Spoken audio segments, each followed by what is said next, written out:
We've got all these people trapped in fear, and there's no reason for that.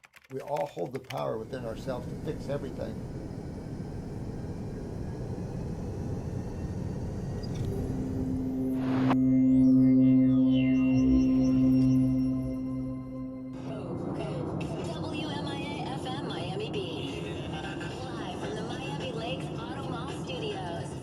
Well, thank you, first of all, for agreeing to meet me. Oh, absolutely. If you could introduce who you are and what you do. Sure. Well, I'm just one of those humans that are kind of a messenger to the planet here. My name is Robert Morse, and I have a degree in naturopathy, biochemistry. I used to think school was the end-all, you know, the more you have, the better you are, but that's not true. I'm 60, almost 68 years old. I've been into health since I was 20. A long time. Understanding why humans are suffering has always been easy to understand when you understand a little bit of chemistry and physics. We live in a world where man has created this illusionary concept of diseases. And so people are just lost in this concept of diseases, and there's no such thing. For every action, there's an opposite and equal reaction. This is duality. And creation has two principles to it. You can call it the yin and the yang, you can call it the positive negative, you call it the male and the female principle, or you can call it the acid and base principle in chemistry. Your life is an energetic experience. We have a physical world that's very chemical, but that chemistry is electromagnetic chemistry. So everything is alive and energetic, and that's not understood well on this particular planet. Man has been consuming foods that are making his body more acidic.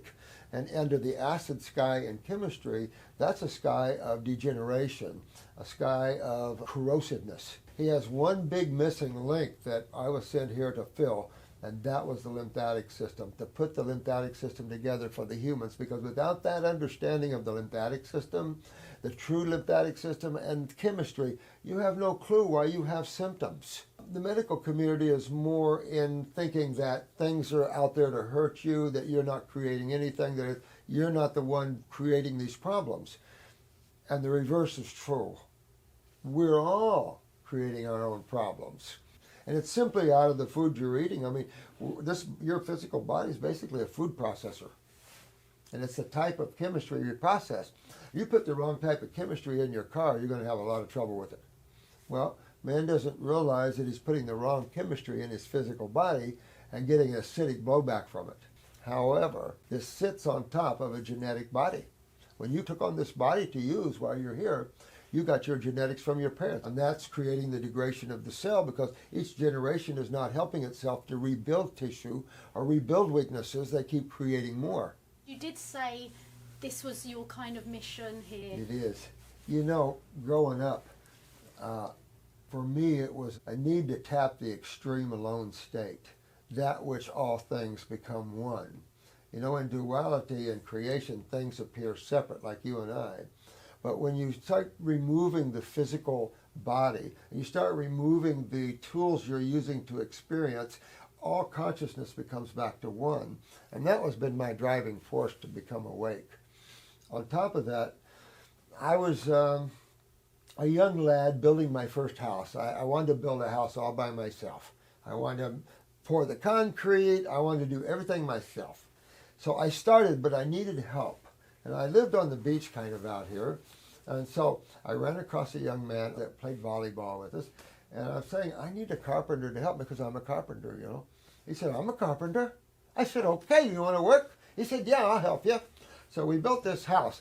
And every day he would come with his lunchbox full of fruit and veggies. And I was probably eating, who knows what I was eating, probably hamburgers, I don't know. Right? And I'm looking at him, I said, boy, that really looks good, because I've always loved fruit. And he said, well, read this book. And he threw down a book, probably a natural hygienic book. Natural hygienic people are into raw food eating. That all made sense to me. And so I went on a long journey of eating raw fruits and berries and melons and salads. I got into an old Volkswagen van, and I went way into the woods, and I lived there for 3 years. And I went on to a mono orange eating because I was an out-of-body traveler. I wanted to understand who that which is called God is. And doing a fruitarian lifestyle and also becoming more awake, it can kick you pretty good, energetically wise. So there was no sleeping for a few years for me. I would just lay down and I'm out. And so it got hard for me for a while. My body would just, so I had to just slow everything down, ground, start eating more vegetables and stuff like that. So during that time, I was trained by a lot of spiritual beings, a lot of holy people taking me into some of these deeper worlds where I remember where I'm from and all this, and just bringing about my awakening. Now we're on to the juicy stuff. Well, here's the thing. Since I lived in a van, there was no bathroom. I would have to get up and pee in a jar. And every time I'd pee in the jar, then I would wake up the next morning and I would see sediment in the jar, in the urine, sediment, like snow and chemistry in there.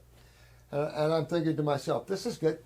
I'm getting rid of detoxing acids and things out of my body. It's coming out of my urine like it should. I didn't think anything differently.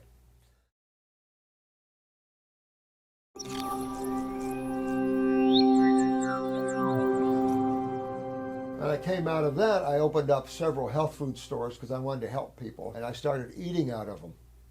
And I started getting sick because I started eating food that they claim is healthy. No way, there's no way it's healthy. But you don't know that because you're brainwashed to think certain things are healthy because society thinks they're healthy. And you have Monsanto pushing soy products and stuff like this, which is nothing healthy about it.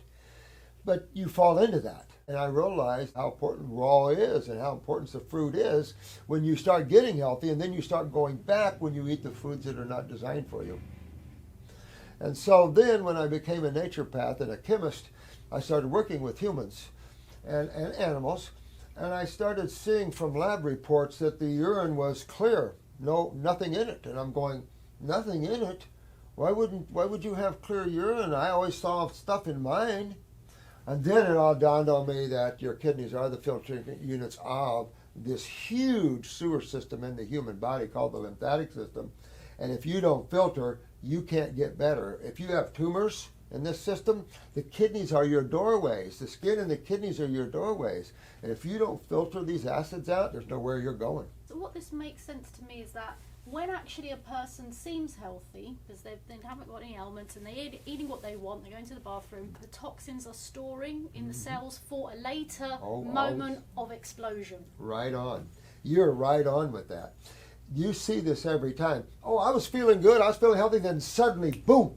And you see that, good point, you see that all the time. It's almost like you build, and something magic, either trauma or something, and bam, and it all hits. And then you just, well, how did this all happen? It's been developing and building.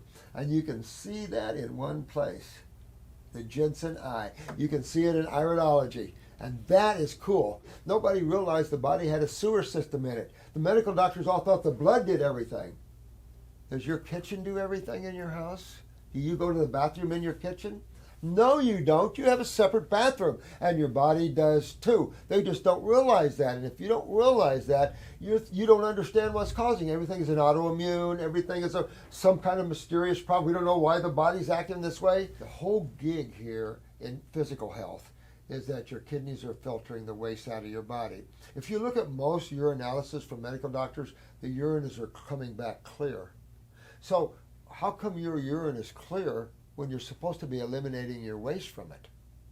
And that's the question. Kidneys lose their ability to filter, and when they do that, you start to feel swelling, stiffness, tightness. Those are the early signs.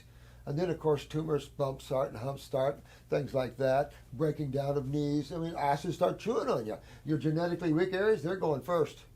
They're already compromised lymphatically. So any genetic weakness you have, you can look in your eye and see them. You're going to have problems right there first. There's a cause for every effect. Just because one doesn't know it doesn't mean it doesn't exist. Matter of fact, back in that day, vegetables were the big thing. Fruits have never really been the big thing on this planet for mysterious reasons. Now, going back and realizing that the human is an islander species. They found what her name is, Ardipithecus, dated 44 million years ago in Ethiopia, and found that it was tropical back then. But man has migrated away from islands and then picked up high protein diets. And from that point, consuming dead cooked foods, high protein foods, his health has just went this way. When Eskimos were first, I'll use the word discovered, their average age was only 46 years old. I get islanders to come see me in their hundreds. We've hit on a key point here, because obviously the first thing I'll ask is about, let's say, the Masai Mara tribe, who drink blood, do the milk, and they assimilate that. But you're saying that these guys do not live very long. Well, there has been some longevity with protein eaters. There was a Charlie Smith up at the way here in Florida. He lived to be 120. Now, he consumed oranges, sardines, and crackers. Sardines have a high component of vitamin E in it, maybe. But there's strong genes, too. You have to look at that in hardworking people as well. Jensen interviewed Russians that were in the 140s and some Hunzas, which lived in the 120s to 140s. So they have determined high alkalinity in the soils, making their vegetables and stuff like that, high alkaline type foods. But I'm talking about true longevity and vigor and vitality. Vitality that you don't get tired. There's a tribe, I can't remember where, but they take off on a 26-mile run. Their respirations, heart rate, everything is the same when they get back as when they took off. Amazing. But when you remove the obstructions to the flow of energy out of your body, you don't have any obstructions. You just have energy that's boundless. The power going through your muscles. It's hard to describe the fruitarian level. The highest energetic foods, the highest nutritional foods on the planet. But we have the highest electrical brains, the highest electrical systems on the planet that require that. If you really kept it down to simplicity, any obstruction to the flow of pure energy creates dis-ease. So thought is actually an obstruction to consciousness. It takes awareness and takes it right down to little chains or islands of thought and desire. Your emotions are the same way. It limits your capacity of joy and bliss into little experiences of happiness and stuff like this. But in reality, you're a being of unlimitedness, enjoying the finiteness of creation.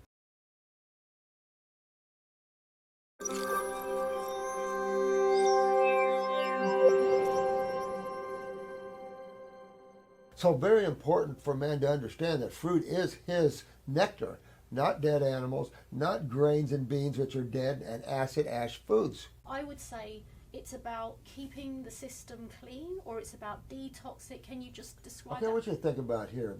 There are 4 basic stages that from a state of health to a state of deterioration.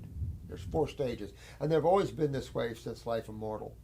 So let's just take from a healthy eye. Impossible, because when you're in your mother, you get her lymphatic system. So when you come out, you're already in trouble, lymphatically speaking. That's why you're seeing tumors in babies and all this, because your lymph system is already hooked to your mother's lymphatic system and your mother's blood. These are fluid-based systems that take care of the cells, right? So you're already compromised, but let's take from a healthy scenario. First thing out, you start drinking milk from your mother. If your mother is eating acid-forming foods, it makes her milk acid-forming.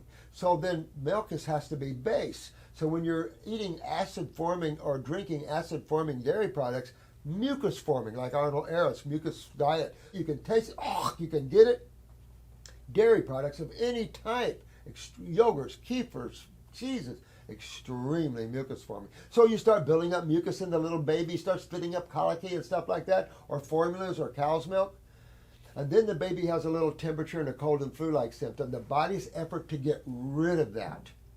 And we identify that as something bad. Medical doctors do. We don't. That is an acute manifestation that you created in your baby or in yourself. It's an acute condition.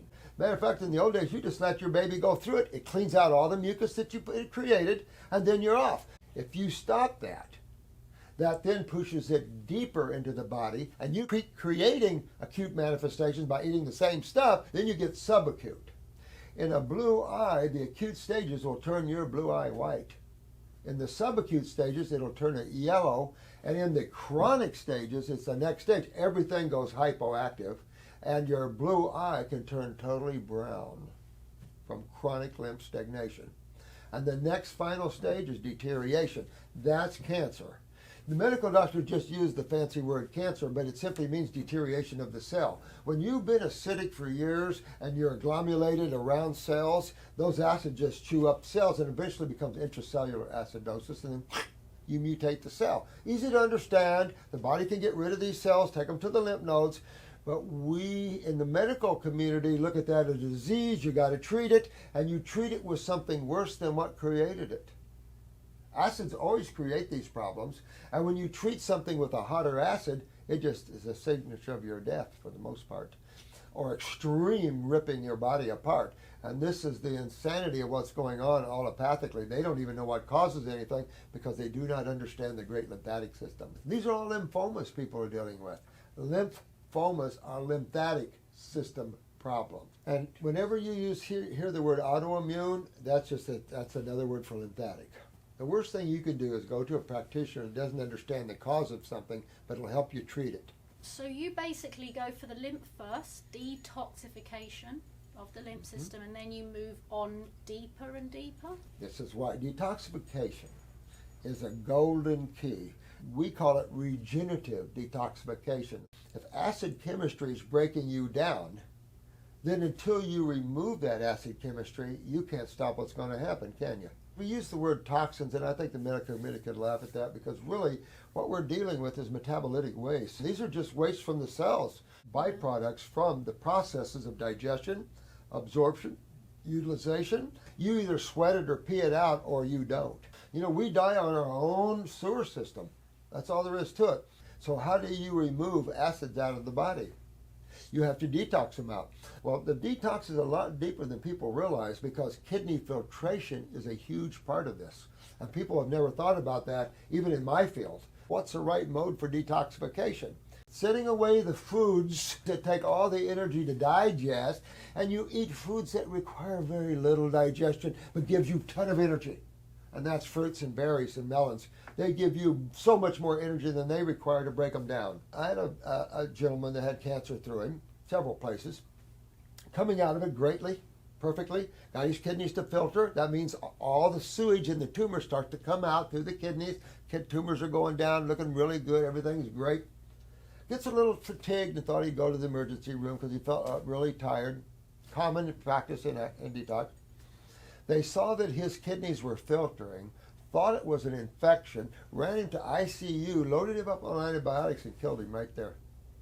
His wife called me and said, I got to get him out, they're going to kill him. And the next day he was dead. So they're trying to treat something they don't understand. And it's simple to understand because everything in your world you create. Everything.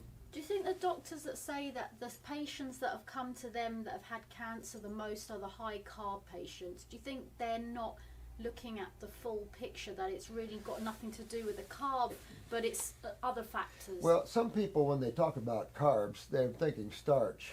So they're thinking of grains and acid-forming foods.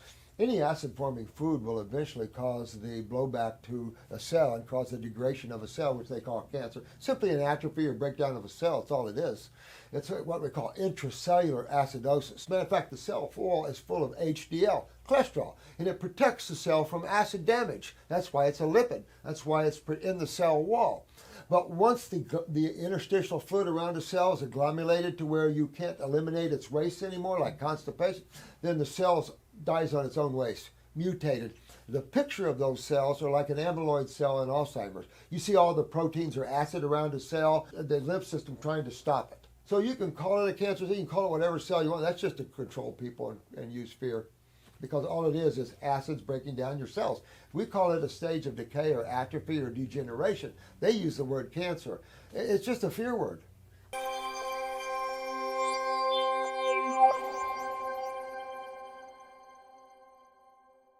They're playing under this illusionary sky that cancer is an entity and it just happened to land on you. And I'm going to move around, I'm going to hurt you here and there and stuff like that. Nothing could be further from the truth. And this idea that a cell in your body that's been broken down can travel somewhere in your body and go into tissue and scoot other cells over and make them cancer cells because they're one, is about as stupid as you could possibly get. It's impossible. You can't do it. If you know the body and how the blood and the lymphatic system works and everything, it's impossible. You can't do that. Plus, you got the wrong point. What broke down the cell? You say it's a cancer cell. What makes it a cancer? What broke down the cell? Cancer is a production of our behavior, basically. Right. And there's nothing you can't cure. There's nothing. We've had nothing that we couldn't have been able to cure. You have some people that are pretty advanced, you can't help them, you know. But even the stage 4s, you're able Oh, to... we do with plenty of stage 4s. So it's time to infuse just a little bit more of an understanding of how things work, but you have to walk with balance. And the reason I'm doing this interview is something you said on that's very accurate. And I've worked very hard my life, and that is to reach stability. Because the modalities currently on this planet, the healing modalities, are not doing well at helping humans. Or an improved diet, because that's where your body is going to clean and you're going to heal. These are 4 stages or processes that are essential that your body do to be healthy and well. The first one is obvious. You must digest your foods. If I'm going to that one, it's understand the foods your body processes. When you understand that, then you can understand digestion's number 1. How's your pancreas? Do you see undigested foods in your stool? Do you get gassy, bloaty when you eat fruits and berries and melons? If you do, you're not digesting properly. You have to fix your pancreas. How's the gallbladder? That's the lipid side.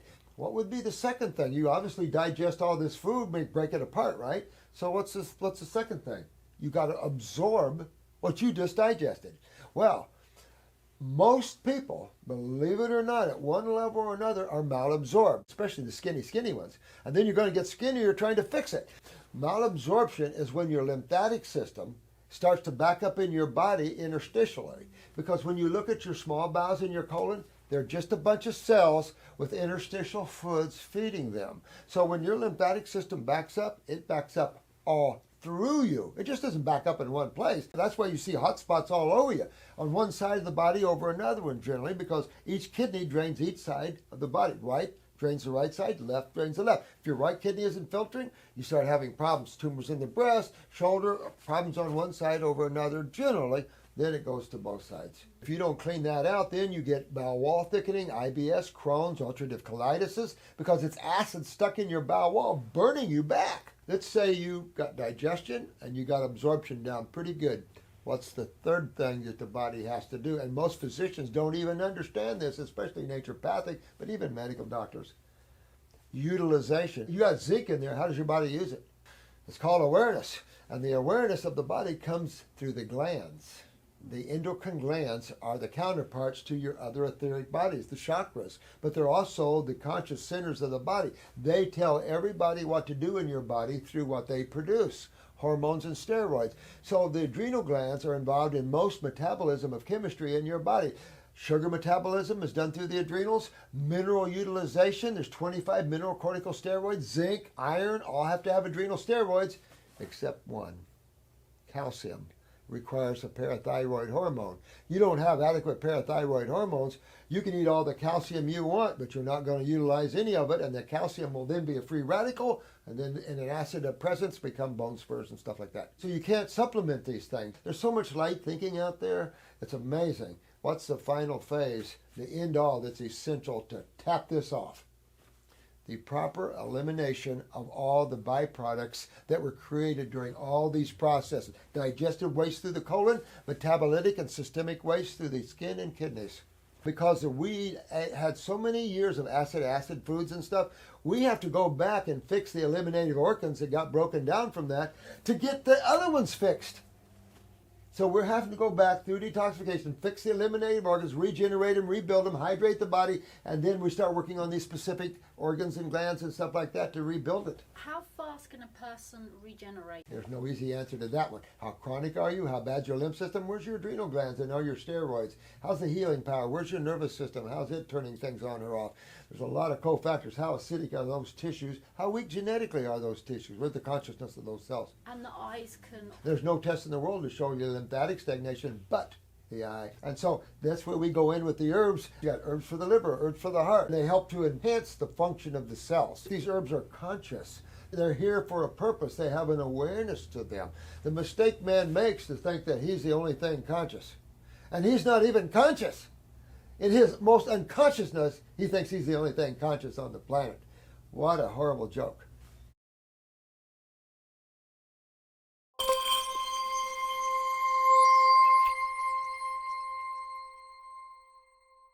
There's a lot of they out there. So There's a lot of they out there. do you think there's almost a Conspiracy? conspiracy in terms of keeping us even under the radar as to what living as an optimum human being is, or living in true health? Is it almost people know, but you know. It's a good question. You know, if you look at who's created the allopathic community, it takes you right into the Rockefellers and into the World Bank. The Sun created the American Cancer Society, and these are just money organizations. In an interview on 60 Minutes once, when asked, how do you protect the public from medical doctors that hurt people, the head of the AMA's response was, let buyer beware. Let buyer beware. So it's just an insight into their level of consciousness. These guys are just lost. Some conspiracy, no question. Pharmaceutical companies know their thimerosals created all this ADD and all these seizures and stuff. Don't care. They do not care for human life. I'm sure you have at least a million or 2 million people die worldwide every day allopathically. You don't see any of that naturopathically. The individual has to become strong on every level coming, because I look at humans as ostriches. They've had their heads so far buried under the sand that they don't realize we have been visitors for a long time. I've done radio shows for years, and I'm just saying, there's so much going on this planet that if you really look at that, they got their heads buried, governments don't want to know, they're narcissistic and totalitarianisms and stuff, and it's like, horrible. The man has to get with. Creation is vast. It's kind of interesting. Would people be able to carry this out and still integrate in a so-called such a sick society, such a distorted society? I have the opposite thinking. I'm not sure that too many individuals can maintain a fruitarian lifestyle for any length of time. Look at most humans. When you tell them they have to live on fruits, berries, and melons, you have a freak out, because man is so used to eating heavy, acid-forming foods that when you're eating light, energetic, alkaline-forming foods, there's this void for a little while. Maybe it's like an addiction. Of course. They've always said cooked foods is addictive. And it's true. But everything's addictive here. If you're not whole as an individual, you'll put your arms or a crutch around something to stabilize yourself. I might run you down the road until I get tumors out of you or I get you up out of a wheelchair, but then I'm going to pull you back to some semblance of balance. Unfortunately, Vegetable Kingdom do offer us more of a grounding balance. So I'm not unrealistic that people are going to be fruitarians in the near future. Well, we kind of asked this. Is detoxification considered a lifestyle? I think detoxification is something that once you really get focused and you spend time getting your kidneys, and some people are just very chronically lymphatic up, full of sulfur from antibiotics and stuff, then you find your passion, your balance to life. If you want some cooked or you want a little salad, okay. Knowing that you can always get a little bit better up on the diet if you need your body to clean out a little more. Your body's going to work for you better. It's going to let you know when you eat something you don't like. The body's going to go, and you're just more sensitive to the foods that's going to kick your butt. And that's why I try to get you as far down the road as you can, getting yourself well. Then go have you something to see for yourself. This is a self-learning experience, really. Just learning some really simple truths. We all hold the power within ourselves to fix everything. I get letters all the time from my people that went to our school going out and curing people right and left. Detoxification is an art. You have to learn it, what you're doing and that sort of thing. But that's not difficult. You don't have to spend a lifetime going to school and then you're confused and you don't even know anything how to help somebody. No. It's real easy to help people. Real easy. What do you think about spirit and science? Do you think they're separate as they're presented, or do you think they're one? I think our scientific community has a lot of constipation to it. And there are universities that have discovered cool things you never hear about. There was a university in Canada that discovered, for an example, that there's a lot of type 1s that are neurological type 1s, that the nervous system can also shut down the function of cells. They needed a Nobel Peace Prize for that. That's incredible research, because I can look at a type 1, and if it's a neurological, I can go after the nervous system and correct it, as opposed to just the beta cells in the pancreas and stuff. But they're pieces here and there. And you have to be the type that puts them all together like a jigsaw puzzle. And the AMA can't put things together, and you have to. You can't just look at one thing as a disease, that's a set of symptoms, here's another set of symptoms. How do they all correlate? Every cell in your body stands alone, as each one of us stand alone, but in tissue together with the buddies. How do we get to them? Through those interstitial spaces. The blood is 20% of the fluid that flows around every cell. 20% blood, 80 left. Maybe that system is far more important than we've ever thought it could ever be.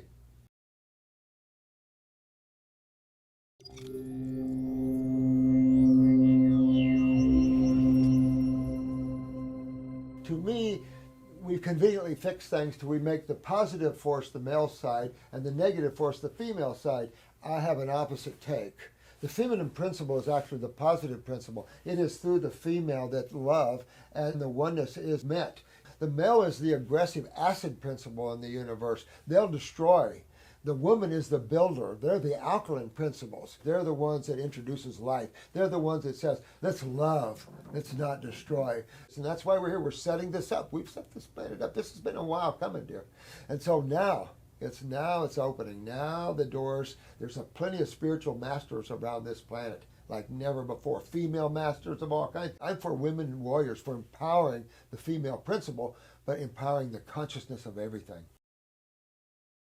There's these eat right for your types. Right. There's also keto diet, which is massive. There was a 30-year study by the World Health Organization, and even though I don't care overly much for those guys, but still, it just backed up hundreds of others that showed that these high-protein diets destroy the gut tissue. Well, it destroys urinary tract tissue too, the kidneys. And I can tell you time and time again, I prove that protein exacerbates pain because it's acidic. If you're full of pain, just take fats. The pain will go away. The problem, it creates ketosis, the same form of acidosis. Why don't you just remove the acids that are stagnant in your body instead of trying to treat them? I had a medical doctor come to one of my classes one day, and he came in and bending over, kidneys hurting really bad. I said, hey, kidney, huh? He said, I've had this all my life. He said, I have a lot of pain in my kidneys.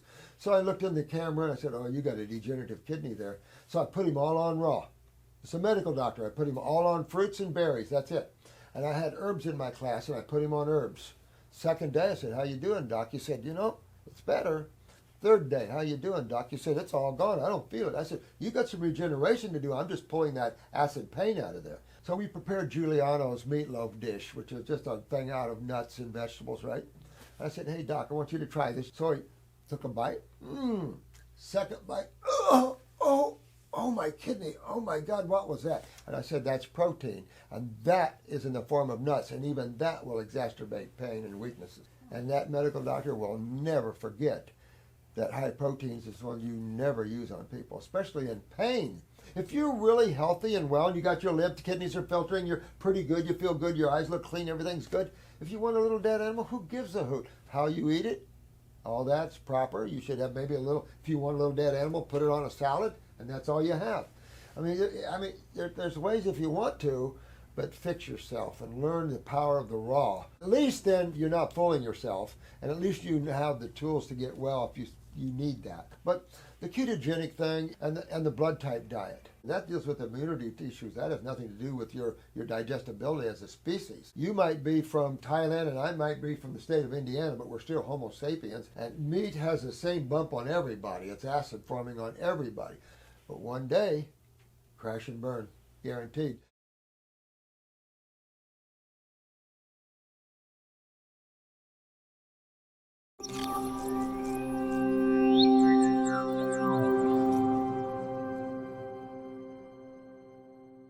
So when you're fasting, what's happening when you're fasting? Some of these young people that are just getting into these levels must be careful. When you take someone from a highly advanced state of acidosis and decay, you can't just throw them into dry fast and fasting. Not smart. You want to spend some time hydrating because they're so acidic, they're sucking down their electrolytes like crazy. And water tends to be more acidic. Of course, H2O is acidic water unless it has minerals in it. So you really want them to get into some fruit and things. Open up the kidney matrix. Open up some avenues of elimination. Get some hydration going before you take them too deep, or you're going to end up with some serious, serious problems with these people. There was a gentleman in the Costa Rica who were doing the 43-day water fast. And I had calls all the time that they were getting in trouble with digestion and stuff when they were breaking them. Couldn't eat anything anymore. And so there's a certain nice rhythm that you can take and then dig in. But some of these young people are just plowing in like, and I get that. I was kind of like that. But you got to study from an old man, balance. And also stability of the consciousness of the person going through it. Your way seems that they can carry on their lives and slowly detox without, going Absolutely. into some Absolutely. crazy, and Absolutely. that makes it the most obvious bridge. Mm-hmm. If our bodies replace cells and bone and skin, etc., why do we still need to detox? Well, you can't rebuild the body under an acidic sky. That's the issue. If regeneration would just happen on everybody and every cell replace itself every 7 years, you wouldn't have what you have. Whenever you see an effect, you have to first ask, what am I doing to get the blowback? Well, if you don't understand acids and chemistry and stuff, which you're not taught that, you're not going to understand this. Mama cooked this. I'm just eating Mama's food, and she cooked. You mean this is not good for me? I mean, I've been eating Mama's food all my, that thing. Man has been living under a huge lie. But in all fairness, it's all part of creation. I realize we have to come in the back door. And the back door, everybody's suffering at one level or another. And these poor higher beings are coming into these bodies with tumors, skin problems rank high, lymphatics are way down in these children. Karma reasons, but still, we can fix these bodies so these souls can then bring a higher level of awareness through that. Everything has all these multiple levels of consciousness that you can get into. You can play a role of being a medical doctor. You can play a role being an actor. We're all actors on the stage, right, of life. So you can play a role being a carpenter or electrician or whatever you want to play. These are all states of consciousness. But each state of consciousness that you're playing with has its own level of ignorance and unawareness with it. So one has to learn to become the observer of life a little bit instead of always the thinker and the creator, because then you lose. You get lost in these states of consciousness and you don't realize what you're doing to others. As you break away from that, the individuality of everything, the oneness, the aloneness comes in, and you realize that you are truly alone. You were born alone, you live alone, you die alone. No one goes with you. In the final analysis, the in-breath of God pulls it all back in to the one again. Thank you, Dr. You're welcome. This It was is fun. amazing. Fun stuff. Wow, 1 hour, 46 minutes, amazing. I really don't do small interviews anyway. How can you talk for a half hour?